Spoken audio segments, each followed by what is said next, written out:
Salut les amis, on se retrouve du coup pour une vidéo YouTube et très particulière parce que c'est la première fois que j'ai un invité qui s'appelle Dali. Alors du coup je te laisse te présenter. Alors moi je m'appelle Dali, je suis étudiant, j'ai 19 ans et je fais également des vidéos sur YouTube.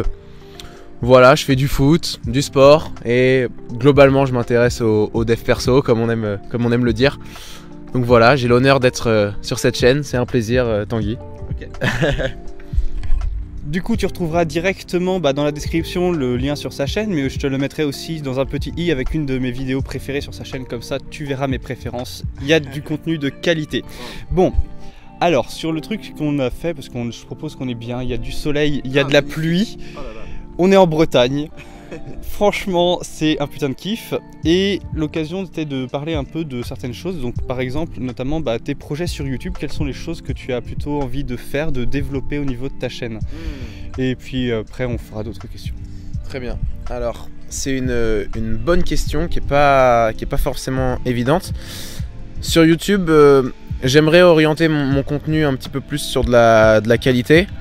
Je suis déjà assez content quand je constate l'évolution entre ma première et ma dernière vidéo, que ce soit au niveau du fond, mais aussi de la forme. Parce que au début, voilà, je faisais beaucoup attention à la forme, selon moi c'était hyper important. Et ça l'est, hein, mais le fond l'est aussi. Et c'est aussi à ce niveau-là que ça fait beaucoup d'aussi. on peut se démarquer, je pense, sur le fond comme sur la forme. Donc voici mes projets. Je pense que je vais développer une seconde chaîne qui sera plutôt orientée foot, parce que selon moi j'ai fait l'erreur de faire des vidéos de football en même temps sur ma chaîne principale, parce que voilà, j'ai un public qui est intéressé par mes vidéos on va dire de développement personnel, et un public qui est plutôt sur mes vidéos de foot. Et donc il y a une audience en fait qui est divisée sur les vidéos, ce qui fait que pour prendre un exemple, sur les 800 abos, t'en as 400 qui sont intéressés par le foot, 1500, et donc c'est dommage. Voilà, ouais. Donc du coup ça sera l'occasion, parce que c'est très intéressant, parce que du coup je me retrouve avec un peu le même problème. C'est bon, après j'ai appelé la chaîne Vrac Live parce que c'est le bordel et que je m'intéresse à tellement de sujets en général que je fous un peu tout mon merdier dessus. J'ai décidé de m'orienter plus développement personnel, nofap, tout ça sur cette année. Mais tu vois, tu t'as mis le point sur un truc qui est vraiment très problématique chez moi.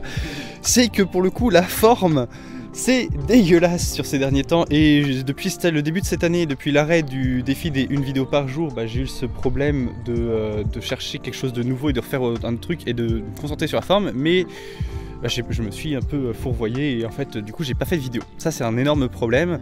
Le point sur lequel aussi c'est que qualitativement parlant, jusque là j'ai fait de la qualité, mais rien dont je sois suffisamment fier, et donc ça montre un peu la même chose. Et c'était ça. Je voulais aussi du coup te poser une question du coup par rapport à tout ce qui était au niveau YouTube. Comme tu fais du développement personnel, on va dire, tu serais plutôt de quelle école à ce niveau-là, tu vois, je veux dire, est-ce que tu serais dans le mode développement personnel à l'ancienne, développement personnel en mode ultra dur, ultra droit, ultra truc, ou du développement personnel un peu comme tu verras dans un truc Cultura, où c'est du rayon ésotérique, spirituel, machin. Alors je te laisse développer un peu ça et je t'enfonce, t'inquiète, tu vas être un peu plus dans la mouise après avec les questions. Génial. Bon, je pense que ça peut paraître assez évident, mais ce sera pas la dernière proposition, bien sûr. Moi, j'ai découvert le développement personnel il y a un peu plus d'1 an, par tout ce qu'il y avait, et j'ai goûté un petit peu à tout. Et selon moi, ce qui est vraiment important avec le développement personnel, c'est de le mettre en pratique. Et c'est d'ailleurs ce que j'aime, j'aime l'appeler, comme avec un ami à moi, Cyril, l'ultra développement personnel. C'est-à-dire que certes, on sait des choses, on sait que voilà, il faut bien manger, il faut faire du sport, il faut lire et tout. Mais il y a une différence entre le savoir et le faire. Et j'aime bien dire que la première étape, c'est de se former, et la deuxième, c'est de se transformer. Et il y a un énorme fossé entre les gens qui savent les choses, lisent des livres de développement personnel, sont ah oui, ouais, les objectifs, machin. Mais au final, il y en a assez peu, en tout cas, qui passent réellement à l'action et qui se mettent à entreprendre des choses. Et c'est vraiment cet aspect, selon moi, qui est important du développement personnel et qui n'est pas assez mis en avant, d'ailleurs. Et voilà, c'est ça que je revendique. Ce que du coup c'est un truc qui est, je trouve très intéressant. Pour le coup ça rejoint un peu ma pensée que j'ai eue il y a quelques temps. C'est le côté où en fait le développement personnel, tout ce qu'on a par rapport au développement, c'est des choses qu'on sait déjà. Genre manger bien. Enfin, tout le monde sait qu'il faut manger bien. Combien de personnes le font? Bien dormir. Enfin, tout le monde le sait qu'il faut pas regarder d'écran avant de dormir. Concrètement, qui le fait? Concrètement, c'est clair. C'est le genre de choses qui sont évidentes. On nous rabâche les choses, mais en fait, ça vient de ce genre de choses. La plupart du temps, même avec des livres de développement personnel. Alors, je sais pas si ça te fait la même chose, mais le côté où tu lis un livre de développement personnel, ça te fait oh putain, mais c'est énorme. Ouais. Et tu te dis je vais le faire, et certaines fois tu fais des choses qu'il y a dedans mais pas totalement tout, et tu te dis ouais ok, mais en fait ça se trouve il y a des choses que je savais déjà dedans. Je sais pas, est-ce que tu aurais un livre de développement personnel en particulier qui t'a vraiment marqué plus que les autres? Ok. Il y en a un récemment qui m'a vraiment beaucoup marqué et que j'ai trouvé très complet. C'est-à-dire qu'il y avait un peu de ça que j'avais déjà entendu, il y avait un peu de ça, et là tout est regroupé, c'est Karma Sutra de Steve. Ouais, je sais pas si tu l'as lu. Pas encore lu. Franchement, c'est un très très bon livre. Voilà, Steve, au premier abord, il peut peut-être faire un petit peu peur, c'est-à-dire que c'est quelqu'un d'assez direct. Il emploie d'ailleurs un terme, c'est la sincérité radicale. C'est-à-dire que quand il s'exprime, il est en sincérité et il dit vraiment ce qu'il pense. Et ça, je trouve que c'est une force. Mais ouais, Karma Sutra, c'est un très bon livre. Franchement, ouais. Du coup, tant qu'on y est à se recommander des livres, est-ce que tu connais le livre Le moine qui vendit sa Ferrari? Pas du tout. Eh bien, figure-toi que c'est un livre que j'ai jamais vu recommandé sur les YouTube de développement personnel et tout. Intéressant. Et en fait, c'est le livre, tu le lis, tu te dis, mais c'est un truc spirituel, machin, ésotérique, là, de ces consommatrices de pierre, machin, voilà, hein, je dirais pas, restons polis. Et le truc, c'est que je l'ai lu et je me suis dit, putain, mais il est génial ce livre. Parce que, pour te donner une idée, à un moment, il montre les livres de la finance, tu vois. Par exemple, on va prendre un truc bête et méchant qui est vu, revu, père riche, père pauvre, et il te dit, relis-le, mais applique les domaines de la finance à ton esprit. C'est-à-dire que, par exemple, quand tu considères ton esprit comme quelque chose de passif ou d'actif, en fait, tu as des choses qui vont rentrer dedans, des choses qui vont faire des choses, qui vont le faire progresser, et il y a des choses qui vont rentrer dedans qui sont juste passives, et en fait, tu encombres ton esprit de rien, ou il y a des choses qui sortent, mais c'est pas très intéressant. Et du coup, de réguler ça, mais de façon financière. Et quand tu vois Robert Kiyosaki comme un guide spirituel, tu commences, jusque même Donald Trump comme un guide spirituel, tu commences à passer sur un autre level de pensée. Franchement, pour le coup, il est peu recommandé, j'en ferai une revue prochainement, mais c'est assez intéressant. Et par rapport à ta consommation de YouTube, parce que du coup, comme on a vu, là je viens de dire, de ce qui rentre dans notre esprit, tout ça, j'aimerais savoir un peu ce qui rentre dans ton esprit. Quelles sont les chaînes YouTube que tu apprécies? Et du coup, j'essaierai de mettre en lien du coup dans la description aussi pour que toi-même tu découvres de nouvelles chaînes, parce que moi-même, j'en connais pas toutes. Ok, alors YouTube, c'est ma principale source d'information. Avec les livres, bien sûr, mais ouais, c'est vrai que je consomme pas mal de vidéos YouTube. Déjà, la première chose que je fais, dont je fais attention, c'est donc là, ce que je consomme sur YouTube, c'est-à-dire que j'essaye de réduire le divertissement, bien sûr, même si j'ai pas une vision du divertissement dans le sens où il faut absolument pas se divertir, bien sûr, c'est pas ça le message. Mais voilà, je fais en sorte de sélectionner tout d'abord les chaînes YouTube que je regarde. C'est ce que j'ai appelé dans une de mes vidéos la stratégie Instagram versus YouTube. Et c'est vraiment cette idée et cette notion clé de choisir qui on suit, qui on regarde, pour créer son environnement qui nous représente et auquel on a envie de ressembler. Sinon, pour répondre un peu plus à la question, déjà ce que je fais quand je consomme une vidéo YouTube désormais, c'est que je fais en sorte de ne pas être passif, tu vois, et de vraiment retenir ce qu'il y a dans cette vidéo. Donc je prends des notes. Ouais, j'ai un système de prise de notes, on pourra y revenir si tu veux. Mais donc les vidéos que je consomme beaucoup sur YouTube, récemment j'ai découvert un YouTuber qui s'appelle Elliot Meunier. J'ai saigné la plupart de ses vidéos et franchement il a pas énormément d'abonnés, mais c'est très qualitatif ce qu'il fait. Il va exploser. Ouais, il risque fortement d'exploser. Je pense qu'il va exploser, je pense qu'au vu de sa courbe, on peut pas facile penser que d'ici un an il sera dans il aura 20 000, 50 000 abonnés facile, hein, sans aucun problème. Et d'ailleurs, c'est vraiment qualitatif ce qu'il fait. Je trouve ça très agréable sa façon de présenter. Et pour le coup, la forme et le fond sont là. Tout ce qui me manque. Ouais. Là, pour le coup, c'est vraiment une catastrophe. Si tu devais te dire des qualités personnelles propres à toi, genre des qualités que tu te définis comme étant comme ça. Ok. Genre, mais vraiment suprêmes, les suprêmes qualités. Mes meilleures qualités. Voilà, c'est ça. Celles que tu dirais, voilà, je suis cette personne-là. Ok. Comment tu dirais ça? Ok. Waouh. Je pense qu'une de mes grandes forces et une de mes grandes qualités, c'est mon engagement. C'est-à-dire que quand je commence à faire quelque chose, je le lâche pas. Je le lâche pas et je pense que c'est vraiment important ce trait de personnalité si on veut aller loin dans un domaine. Et on veut, pourquoi pas, y réussir carrément. Donc ouais, c'est cet engagement et ça va avec, mais cette persévérance. Ouais. Et du coup, si tu avais un défaut? Un défaut, c'est que je m'éparpille, quand même. Ouais, j'ai tendance à m'éparpiller beaucoup. C'est le syndrome de l'objet bruyant. Le dit Stan Leloup. Ok. En fait, c'est que quand tu es entrepreneur, tu commences dans ce domaine-là. Ouais. Tu as plein de choses brillantes autour de toi qui sont là et tu dis, oh putain, c'est génial, j'ai envie d'essayer ça. Et bon, moi, j'ai les mêmes soucis, donc je comprends ce dont tu parles. Et là, tu vois, ça a été très intéressant parce que tu as réussi à trouver des qualités chez toi en général. Mais si j'avais posé la question à une personne lambda, comme ça dans la rue, elle aurait été totalement incapable de définir ses qualités humaines. Parce que c'est des choses qu'on doit travailler d'abord sur nous-mêmes. Et surtout parce qu'en fait, c'est compliqué de connaître ses qualités. Et en fait, et même la mentalité française ne va pas tellement dans ce sens-là. On connaît bien plus le défaut que ce genre de choses.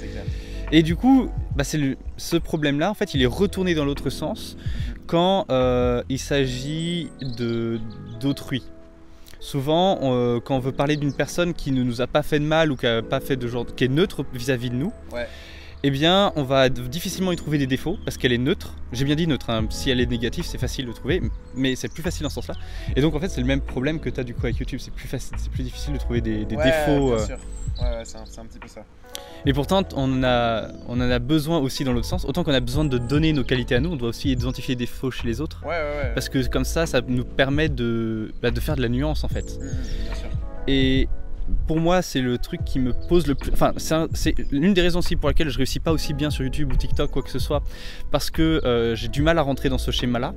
C'est parce que c'est tout ce qui est clivage. C'est-à-dire que tu te mets une étiquette. Et en fait, tu fais ce qu'on appelle du tribalisme, c'est un truc, de toute façon, influence et manipulation, hein, c'est très connu.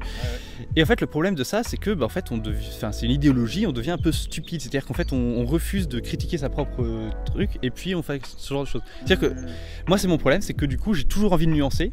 C'est-à-dire que d'un côté, je vais faire une vidéo Red Pill, de l'autre côté, je serais parfaitement capable de faire une vidéo en disant, ouais, voilà, mais la Red Pill, c'est bien, mais il y a quand même des limites. Et tout ce problème-là, c'est que ça rentre pas dans les cadres de YouTube, ça rentre pas dans le contenu qu'on propose sur YouTube ou ce genre de choses. Et en même temps, c'est à la fois une chose qui, moi, personnellement, je dirais c'est même la chose qui m'énerve le plus chez la plupart des créateurs de contenu. Okay, moi, je me mets dans la sauce tout seul, hein, ok. C'est qu'ils rentrent dans un moule, dans une étiquette, et ils n'en sortent plus jamais, ils sont plus dans la nuance, et ils finissent même certaines fois par se mordre leurs propres doigts, pour le coup, parce qu'ils vont trop loin. Ils atteignent le moment où ils étaient, jusque-là c'était nickel, tout ce qu'ils disaient était parfait, et là, paf, le pas trop, ils ont été trop loin dans leur idéologie. C'est un peu... ça me fait penser à cette idée, tu vois, qu'on a tendance à, dans l'industrie par exemple et dans l'agroalimentaire, où on vient tout le temps chercher à réduire les coûts, tu vois. Au départ, c'était bien, voilà, on devait manger, il y avait de l'agriculture et tout ça. Et au final, on est rentré dans ce processus qui est que, voilà, pour gagner le plus d'argent, le plus de profit, tu dois réduire tes coûts, que on est dans ce principe d'engagement, ce principe de cohérence qui fait qu'on cherche tout le temps à minimiser les coûts. Et donc on en perd un peu notre côté rationnel, tu vois, qui nous fait nous rendre compte que voilà, il y a de l'élevage intensif, les animaux, il y en a quelques-uns qui prennent cher, on va dire. C'est assez cruel. Donc c'est sûr. Et en fait, tout ça parce que ils ont eu cette étiquette de l'entreprise qui doit minimiser les coûts, c'est celle qui fait le plus de profit. Et à chaque fois, en fait, bon, il y a sûrement d'autres facteurs, bien sûr, mais tu vois, c'est la même idée selon moi. Je sais pas ce que t'en penses. Alors, du coup, je te rejoins sur la question. Je rajouterais que ça a été une étiquette qui a été prise au tournant de la Seconde Guerre mondiale. C'était après, quand il a fallu reconstruire le pays, il a fallu nourrir. Les champs, pour beaucoup, étaient abîmés. Bon, il y a déjà eu ça avec la Première Guerre mondiale, et puis la Seconde qui revient faire une couche. Donc, au niveau de la nourriture, c'était très compliqué à ce côté-là. Donc, il a fallu nourrir la population. Pareil, il a fallu les loger. Donc, on a fait quoi? Des HLM. Sauf que maintenant, le problème du HLM, c'est que c'est de la merde, concrètement. C'est très bien, on a dépanné des populations entières, on a créé des trucs qui sont juste ultimes sur un moment, mais en fait on n'a pas pensé sur le long terme. Et en fait c'est un énorme problème sur ce point là, c'est toujours se concentrer sur le court terme et pas sur le long terme.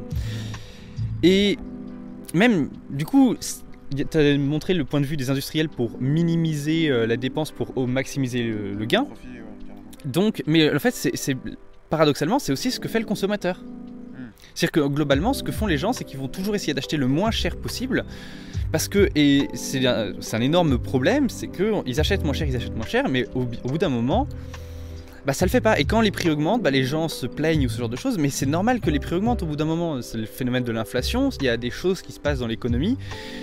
C'est normal, mais. Et puis toujours vouloir le moins cher, mais c'est pourquoi faire quoi de cet argent aussi ?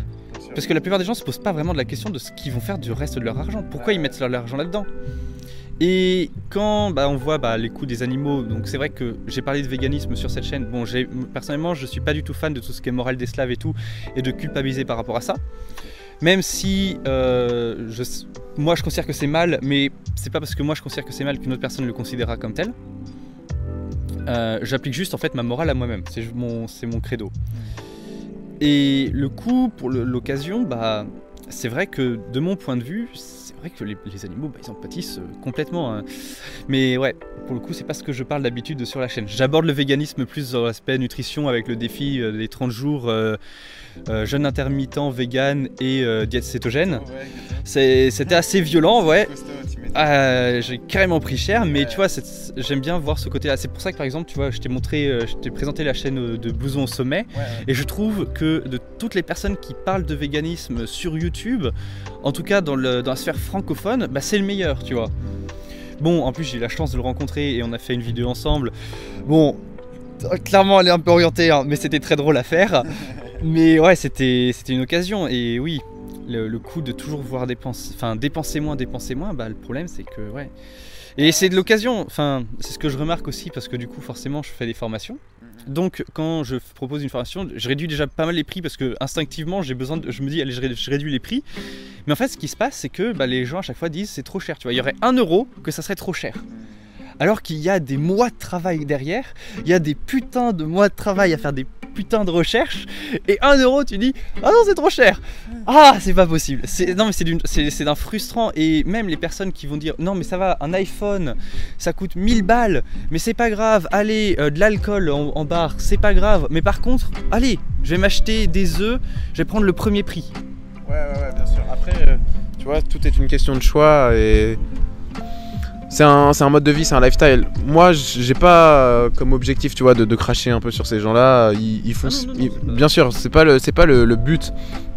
C'est juste que, voilà, encore une fois, c'est cette course perpétuelle à réduire ses coûts, etc. Moi, personnellement, j'ai juste un point de vue subjectif sur la question. En fait, pour moi, je trouve ça absurde. Je sais pas comment tu trouves ça. De quoi ?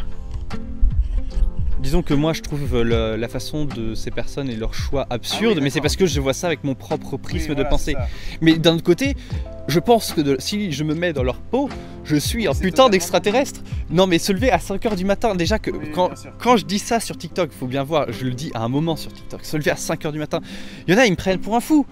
Mais se lever à 5h du matin, c'est basique, tu vois, c'est basique, je kiffe me lever le matin, tu vois, tu mets de la bonne musique classique là pour dégommer, tu te dis je domine le monde, tu vois, bon, je mettrai les playlists en question parce qu'elles sont très drôles, et tu te dis, voilà, j'écoute ça, t'as ton café dans la main, t'es sur ton balcon, tu dis, je domine le monde, wow.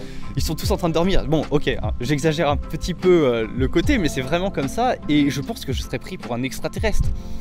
Et je pense aussi c'est pour d'un côté le développement personnel souffre de cet aspect-là, de ce côté où il y a des gens qui sont dans le développement personnel, qui fonctionnent comme ça, mais tout le reste, ce qu'on appellerait les moldus, les touristes, les perdus par rapport à ça, bah en fait, ils pourraient pas comprendre. Et en même temps, moi il y a 2 ans, je comprends pas. Il y a 2 ans, je suis dans une position où, bah voilà, je suis quelqu'un de normal en fait, et quelqu'un qu'on pourrait qualifier nous de moldu un peu, tu vois. Et dans ma tête, c'est normal. Dans ma tête, tout va bien et je fais les bons choix. Et c'est ça aussi qui est... En fait, c'est très difficile de juger les autres. Et moi, j'aime bien dire qu'il ne faut pas juger les personnes, mais plutôt juger leurs actes. Parce que, voilà, tu peux pas dire à quelqu'un t'es bête, dans sa globalité. Donc, tu peux lui dire, voilà, sur cette action, t'as fait quelque chose qui était... on peut même dire, et carrément éviter la négativité, t'as pas utilisé ton plein potentiel, tu vois. Et pour en revenir un peu donc à ma situation il y a 2 ans, ouais, bah c'était normal pour moi, carrément. Et donc c'est un processus qui prend du temps, et c'est normal en vrai, c'est carrément normal. Et du coup, quel a été ton déclic pour te mettre au développement personnel? Qu'est-ce qui a fait que tu t'es dit, en général, bon, ça peut être un livre, qu'est-ce qui a vraiment fait que il y a quelque chose qui a changé dans ton cerveau? Alors le premier confinement, il m'a ouvert au développement personnel. C'était notamment sur YouTube. Il me semble que il y a une vidéo qui m'avait bien fracassé, c'était celle de Mathias sur 6 habitudes de riches, un truc comme ça. Elle a explosé cette vidéo. Bah franchement, c'est une très bonne vidéo, moi je trouve. J'ai beaucoup aimé. Et donc ouais, voilà, j'arrive un peu sur YouTube et de recommandation en recommandation, je tombe sur des vidéos dans ce style. Sauf qu'au début c'est drôle, mais j'y crois pas en fait. Pour moi, ça paraît trop beau pour être vrai, et j'y crois pas tout simplement. On nous dit voilà, faut que tu lises des livres, faut que tu manges bien, faut que tu fasses du sport et tout. Bon, j'avais quelques bases, on va dire, dans le sens où, comme tout le monde, je savais que c'était bon de bien manger, de faire du sport. Mais dit comme ça paraissait bizarre, le fait de lire et tout. Bon, ok, je suis un peu dubitatif. Et donc la première chose que je fais, c'est que je commande un livre, Le pouvoir des habitudes.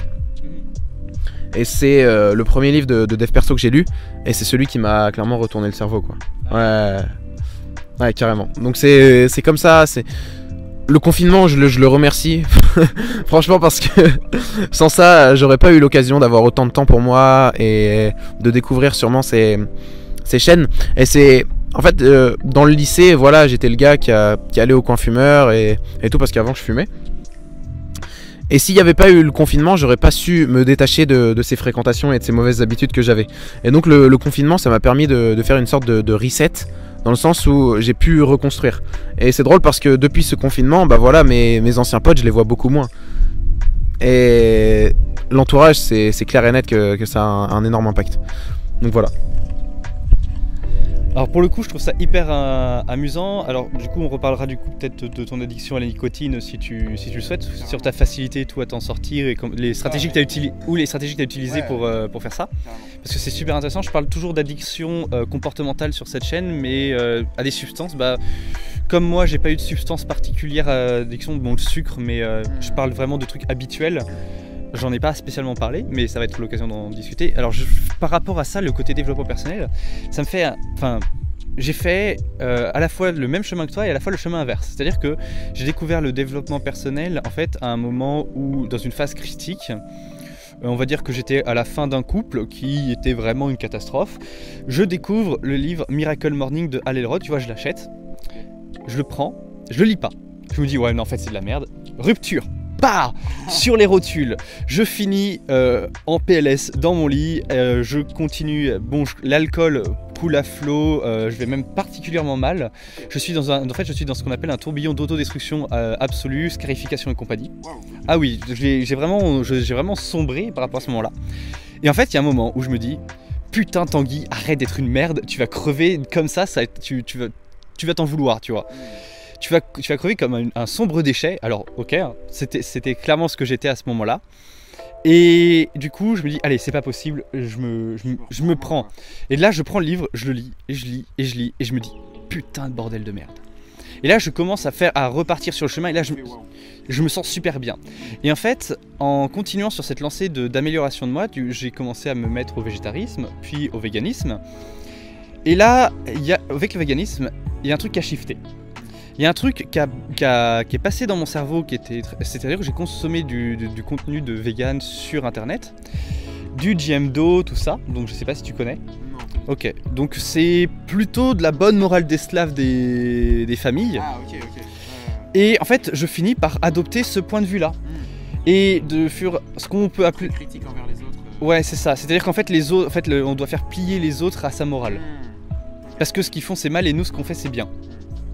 En très très gros résumé, hein, bien entendu. Et tout le problème. Évidemment, qu'est-ce que tu fais quand tu consommes ce truc? Tu vas glisser sur des morales d'esclaves similaires en fait, et c'est pour ça que ça va être le féminisme, ce qu'on appelle le néo-féminisme, que je préfère, même si c'est absurde ce terme, et je l'apprécie pas, je préfère appeler le féminazisme actuel. J'arrive à glisser vers ce truc-là, je me dis, allez voilà, je vais me faire féministe.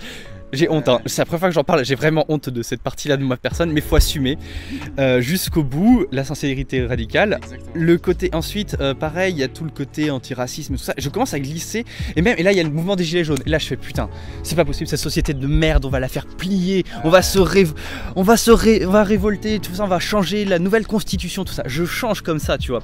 Et dans ce truc-là, dans ma tête, il y a un truc qui dit, et le développement personnel dans tout ça? Mais en fait ça sert à rien de se changer soi-même, c'est la société qu'il faut changer.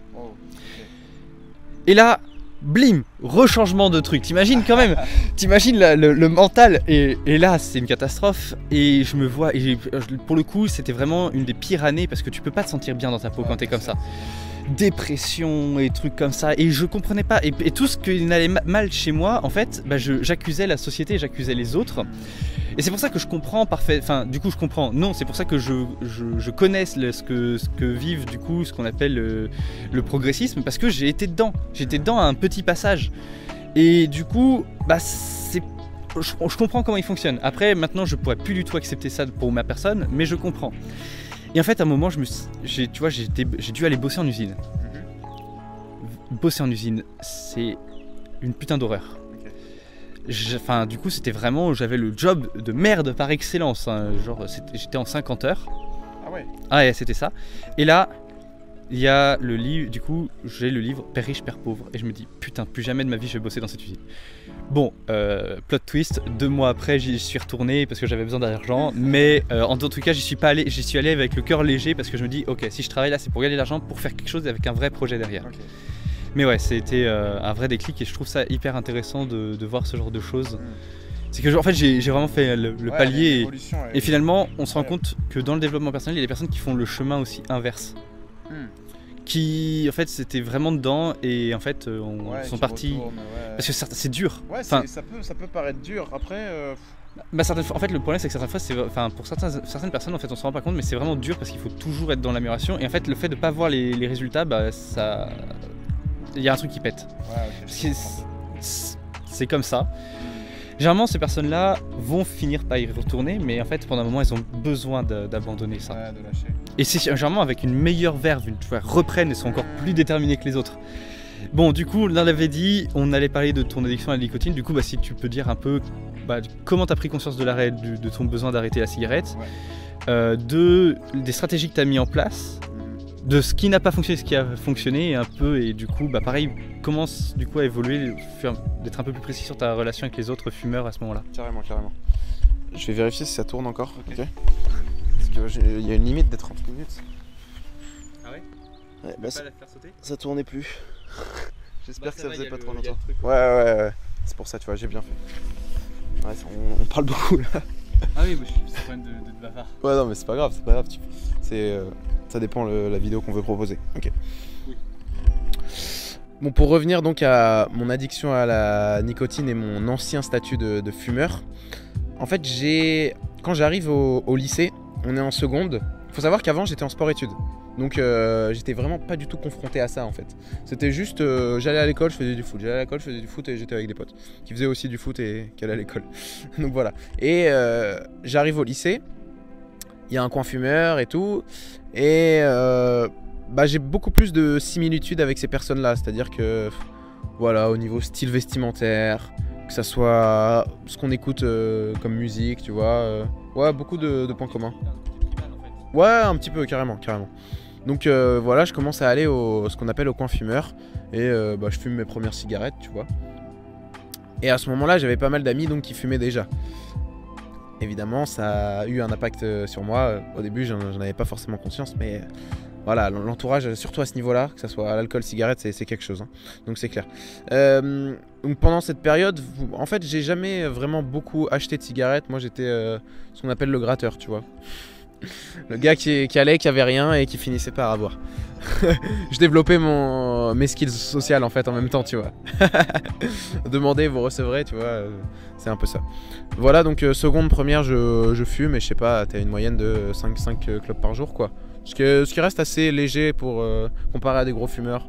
Ouais, mais qui est quand même. Ouais, pour un lycéen.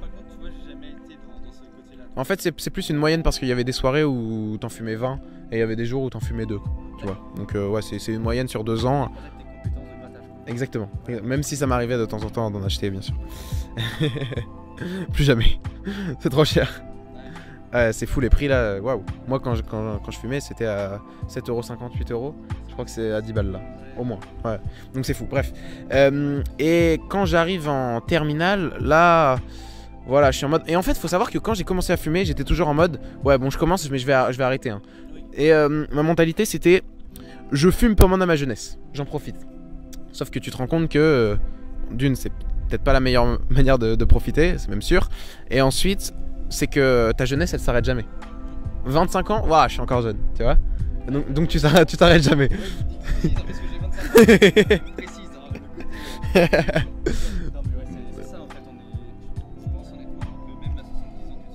Ouais, bien sûr, tu peux te sentir jeune à n'importe quel jeune. C'est seulement quand t'es le plus vieux. Ah ouais.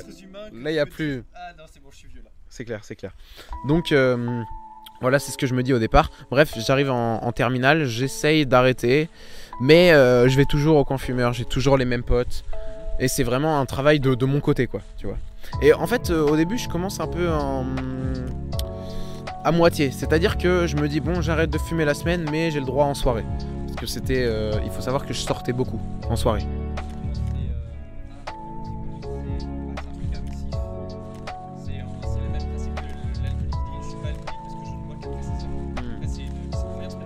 Ok, une croyance permissive. Ok, ouais, ça je connaissais pas. Très bien. Hyper intéressant. Donc voilà, je m'accorde une... Enfin, je subis la croyance permissive, plutôt. Et bon, au final, je fais tout pour aller à chaque fois en soirée, en fait. Tu vois. Ce qui est pas forcément bon pour moi, parce qu'en général, ces soirées, il y a l'alcool, tu te couches tard, voilà.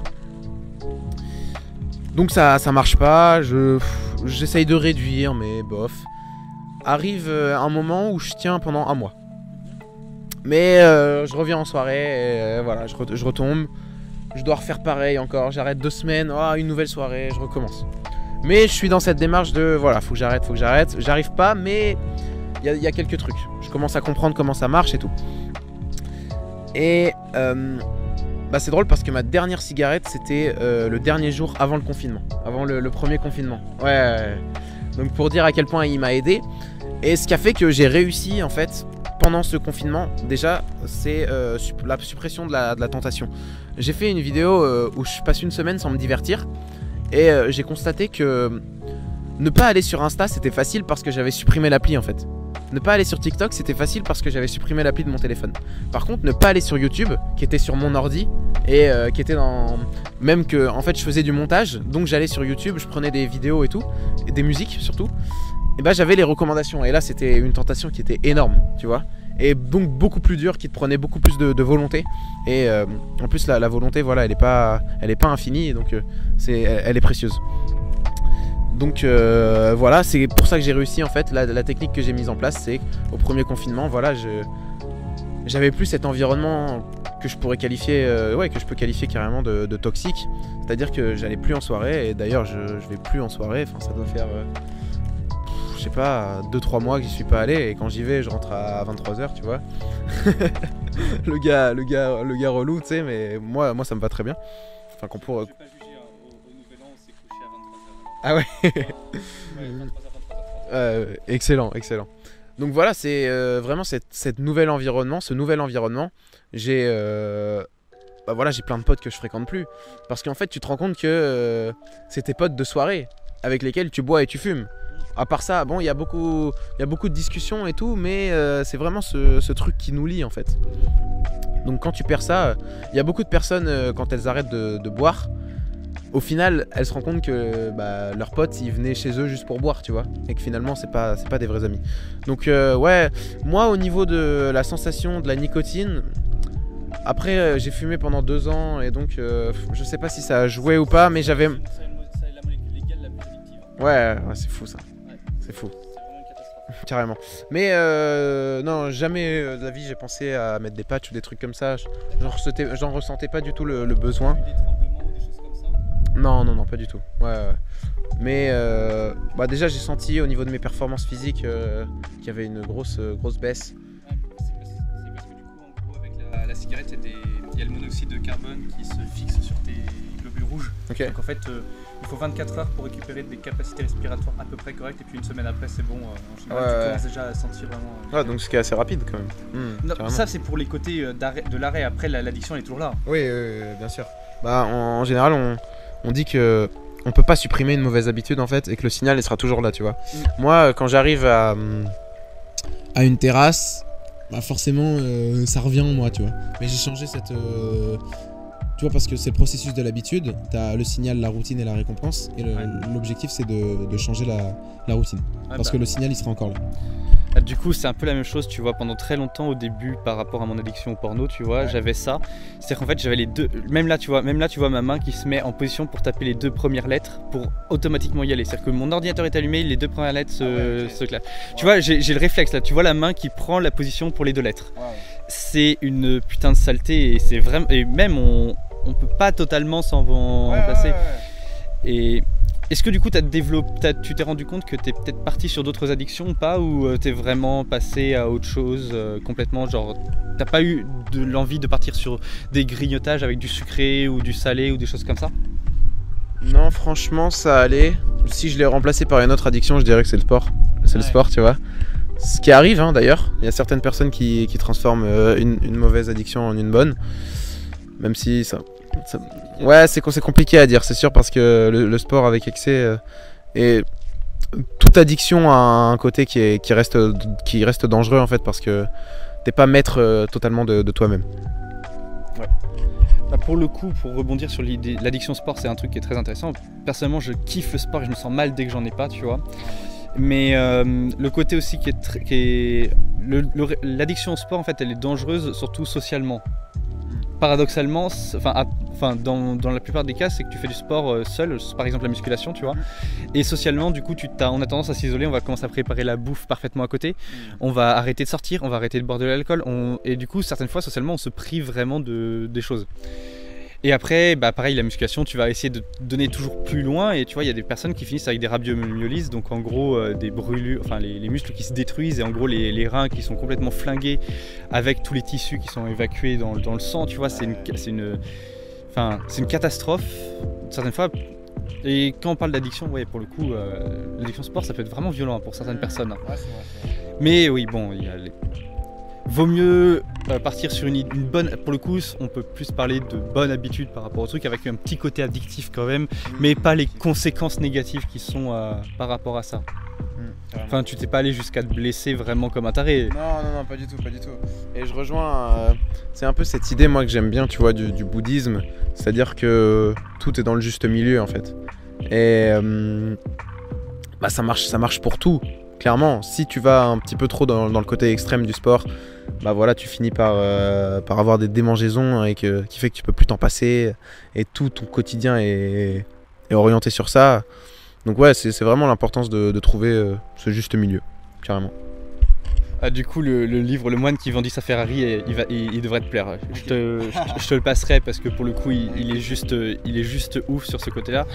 Et après, l'idée de juste milieu, alors bon, ça c'est ma personnalité, hein. Pour le coup, je cautionne pas de faire comme moi. Je dis, faites ce que je dis, pas ce que je fais, parce que en gros, l'idée de juste milieu, tu vois, je l'ai tout. Enfin, en gros, moi, je suis un extrémiste dans ma façon de faire. Okay.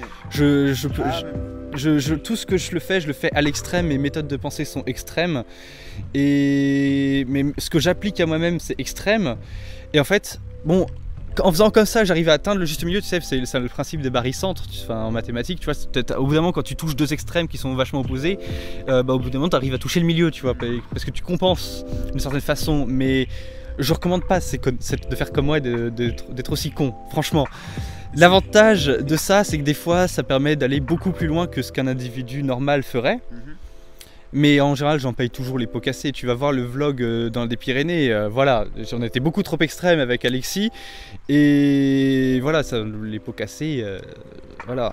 Par contre, je te ferai des expériences comme ça, tu vois. Là, la prochaine vidéo qui devrait sortir après celle-là, ça sera 10 heures de méditation dans une journée. Wow.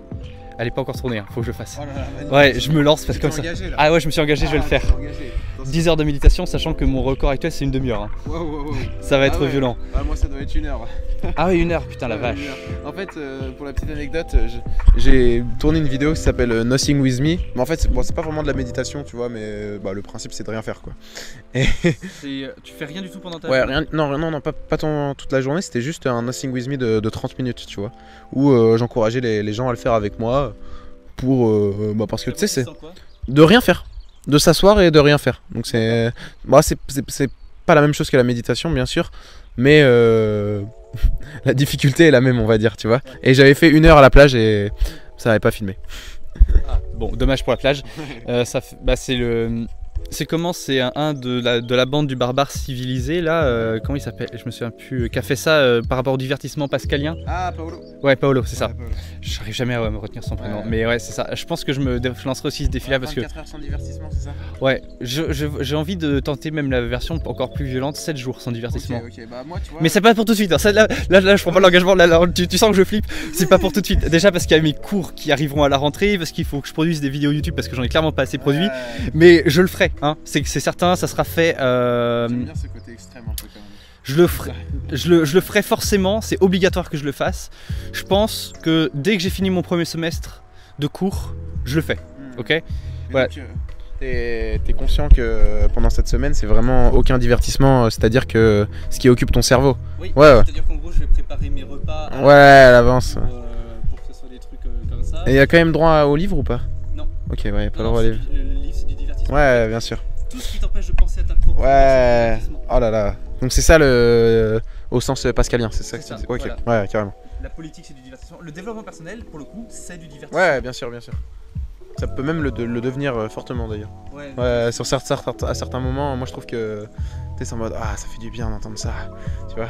Ouais. Je sais pas si ça te fait ça aussi. Si, carrément. Et puis aussi, mine de rien, quand on consomme du contenu de développement personnel, il y a toujours un côté un peu agréable, surtout les défis 30 jours, parce que c'est divertissant. On va pas se mentir, c'est divertissant, c'est enrichissant d'apprendre ça, mais je pense que moi je vais en faire encore plus maintenant, dans cette format-là, 7 jours, 10 heures, machin. Mais on aime regarder, mais en fait, peu de gens le font réellement, tu vois, ces défis-là. Bien sûr. Et le défi des 30 jours vegan, jeûne intermittent, machin, j'ai pris tellement cher que en vrai, faut l'expérimenter pour le sentir. Alors par contre, je déconseille pour la santé, c'est pas bon. Hein. Enfin, 7 jours, fais 7 jours, teste déjà et lance ce genre de choses. Après, moi c'est un peu le but, c'est pour ça aussi que je veux vendre des formations, que je veux gagner de l'argent comme ça. Du coup, j'en profite pour expliquer un peu mon système de valeur. Si je veux gagner cet argent, c'est parce que j'ai besoin de liberté financière. Mais je veux pas faire ça, liberté financière, en mode youhou, je mets mes orteils au côté, il y a des palmiers, tout ça. J'ai testé un peu ça en Thaïlande, c'est vrai que c'est sympa, mais ça me correspond pas mentalement. Moi, ce que j'ai besoin de ça pour un truc très particulier, c'est que je veux me lancer des putains de défis, tu vois. Mais pas les. Bon, alors évidemment, il y en a un qui a fait ça récemment, genre se faire tester la piqûre d'une paraponera, donc c'est la piqûre d'un insecte la plus douloureuse au monde. Et ça dure entre 6 heures et 24 heures. Et c'est l'impression de te prendre une balle dans le bras. Donc par exemple, ça c'est un truc que j'ai envie de me lancer. Monter l'Everest en tongs, ça je l'ai dit que je le ferai. Alors je mettrai des chaussettes, hein, je précise. Mais c'est un truc que j'ai envie de tester, tu vois. Parce que, et pour ça tu peux. Enfin, c'est un truc que j'ai envie de tester, c'est un truc que je vais faire. Et le truc, c'est que j'ai besoin d'être libre financièrement pour ça. Donc c'est pour ça que je vends mes compétences, que je vends mon approche et que je propose des trucs. Donc pour ça tu retrouveras des formations sur le porno. Et une nouvelle formation d'ailleurs qui sera sur les bonnes habitudes. Ouais, peu cher, mais avec du très bon contenu. Pour le coup, ça sera la formation la moins chère que j'ai faite jusqu'à maintenant. Génial. Pour les petites bourses. Voilà. Comme on mène à la fin, je trouve que c'est un bon truc de passage à l'action. On a fait le passage à l'action pour aller voir sur ta chaîne. On fait ça pour moi, je gagne de l'argent. Et puis maintenant, je propose qu'on se retrouve dans une prochaine vidéo. Allez, ciao.